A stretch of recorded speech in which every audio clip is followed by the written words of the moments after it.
everyone, Crafty here and welcome to my videos. Today I'll be showing you all on how I make my famous Portals doll bases inspired by Melanie Martinez's creature.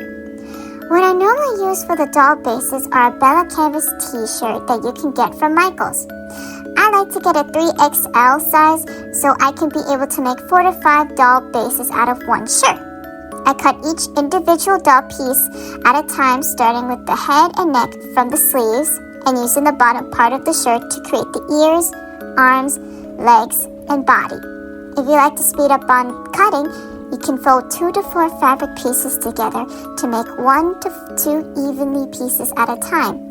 The ears for the Portal doll base should be in a triangular shape for later usage.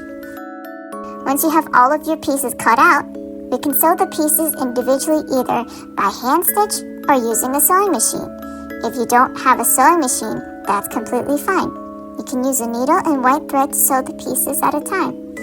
After the pieces are sewn, then it's time that we flip each piece inside out and stuff the pieces nice and smoothly so that there will be no visible bumps on the doll base.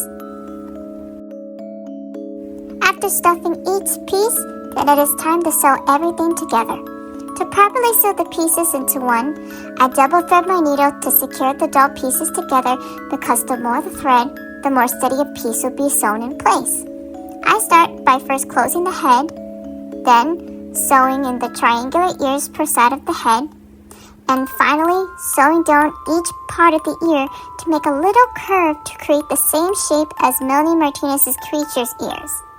You can create more or less curves onto the ear to your liking. For my preference, I create through loops onto each ear. Once you finish creating the curves for your ears, we move on to the rest of the pieces. We first sew the arms and neck to the body first, then create a curve for the body by using embroidery thread and adding legs to the bottom of the body. And then we finally attach the head onto the neck at least 2 times, and there you have it. Your own Portals doll base. Want more content like this? Like and sub to the channel. Thank you all much for watching, and I will see you all on the next one.